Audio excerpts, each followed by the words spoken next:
आपसे शुरू कर रहा हूं। आलोक जी सुन पा रहे हैं? हाँ बिल्कुल सुन पा रहा हूं मानक जी। आलोक जी वैसे तो आप ऑलराउंडर हैं, आप हर मुद्दे पर बोल लेते हैं, लेकिन अच्छा हुआ कि आज आप आए, क्योंकि आप पॉलिटिक्स पर, समाज शास्त्र पर, सब पर बोल लेते हैं। आलोक जी, ये बजट में भी आपके नेता, आपके अध्यक्ष SC ST OBC और अल्पसंख्यक क्यों ला रहे हैं? बजट में तो कम से कम हर हिंदुस्तानी को एक करके देखना चाहिए ना। नहीं तो क्या वो हिंदुस्तानी नहीं है? क्या बजट में समावेशी विकास नहीं होना चाहिए? क्या बजट में जो लोग पीछे छूट गए उनको आगे लाने के लिए प्रावधान नहीं होना चाहिए? क्या भारत सरकार ने सोशल वेलफेयर मिनिस्ट्री और SC ST वेलफेयर मिनिस्ट्री और माइनॉरिटी मिनिस्ट्री बंद कर दी है?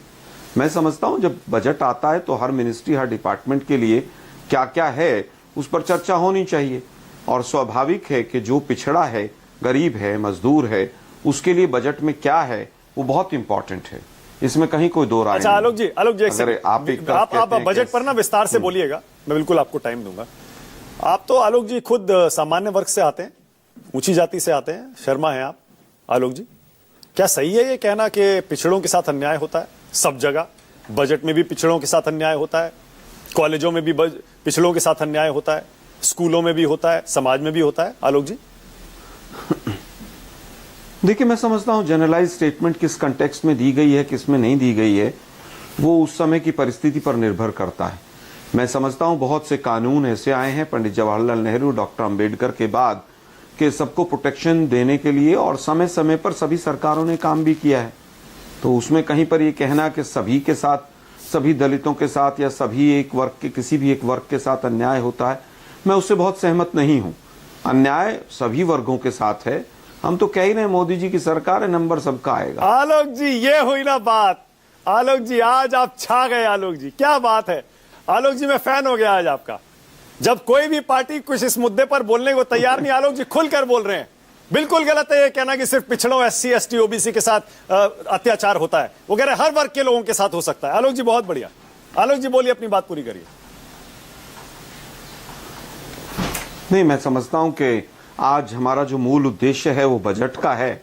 इकोनॉमिक सर्वे ने तो पूरा एक पोल पट्टी सरकार की खोलकर रखी दी थी। आज जिस तरह का बजट आया है वो बिल्कुल 12 सालों में सबसे हल्की स्पीच, सबसे हल्का बजट। ना कोई इसमें रिफॉर्म है, ना कोई इसमें परफॉर्मेंस आएगी, ना कोई ट्रांसफॉर्मेंस आएगी। ये केवल और केवल एक झुंझुना, शायद निर्मला सीतारमण जी को ही समझ नहीं आएगा कि उन्होंने क्या क्या बोला है। कुछ राज्यों में जहां पर चुनाव है केवल उनकी बात की गई है, कोस्टल इंडिया की बात की गई है। आज बिहार, मध्य प्रदेश, राजस्थान, छत्तीसगढ़ कहीं पर कोई चीज नहीं है। महंगाई के कोई जिक्र नहीं है। आलोक जी ये डेड इकोनॉमी है क्या हमारी तुलना में? हमारी इकोनॉमी डेड इकोनॉमी है क्या? देखिए, आज का बजट जिस तरह से आ रहा है मानक जी, ये तो डेड से भी नीचे चली गई है। आप इकोनॉमिक सर्वे को देखिए और पिछले 6 महीने क्या, देखिए मैं समझता हूँ डेड में भी कुछ ना कुछ होता है कि शायद कुछ हो जाए। कई बार कहते हैं कि भाई हाथी भी 1.25 लाख का मरा हुआ। अच्छा, लेकिन यहाँ तो जिस तरह से हम इकोनॉमी को लेकर चले जा रहे हैं वो बहुत चिंता करने वाला है। मतलब एक देश के अंदर जिस तरह से गोल्ड और सिल्वर के प्राइजेस और जिस तरह से शेयर मार्केट में उथल पुथल और जो सब कुछ हो रहा है, पूरा देश देख रहा है। अच्छा। आज सोशल वेलफेयर के नाम पर पूरे बजट को आपने काट के फेंक दिया। 70,000 करोड़ के करीब आपने सब्सिडी घटा दी। आप केवल इंफ्रास्ट्रक्चर की बात करते हैं। सारे हाईवेज बैंकों के पास गिरवी रखे हुए हैं। तो ये पूरी तरह से आज का जो बजट है वो किसी अच्छा आलोक जी 2 सवाल और भी और दशाहीन भी। आलोक जी 2 सवाल और है मेरे आपसे। एक, आपको लगता है आलोक जी जैसे अखिलेश यादव कहते हैं PDA, आप भी, आपके नेता भी कहते हैं 90-10 90-10, मतलब 90% जिन पिछड़ों की, SC ST अल्पसंख्यकों की संख्या है, उनको उस प्रपोर्शन में रिप्रेजेंटेशन नहीं मिलता, प्रतिनिधित्व अफसरशाही में नहीं मिलता।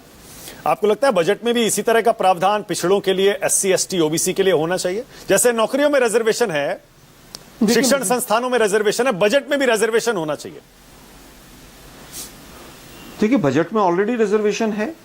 क्या SC ST OBC के लिए स्कॉलरशिप नहीं है? क्या बजट में जो जॉब्स की बात की जाती है, सरकारी जॉब्स की, क्या उसमें रिजर्वेशन नहीं है? सब जगह तो रिजर्वेशन है मानव जी, उसमें कहां पर दिक्कत है मानव जी? ठीक है, और सब लोग उसमें सहमत हैं कि होना चाहिए। ठीक है, ओके। अच्छा आलोक जी, हिस्सों में बांटना उस तरह से गलत होगा। ठीक है, ओके आलोक जी। अच्छा, दूसरा सवाल मेरा आपसे, आपने अभी कहा कि जनरल कास्ट या सबके साथ अन्याय हो सकता है। आपके साथ तो कभी नहीं हुआ पंडित जी।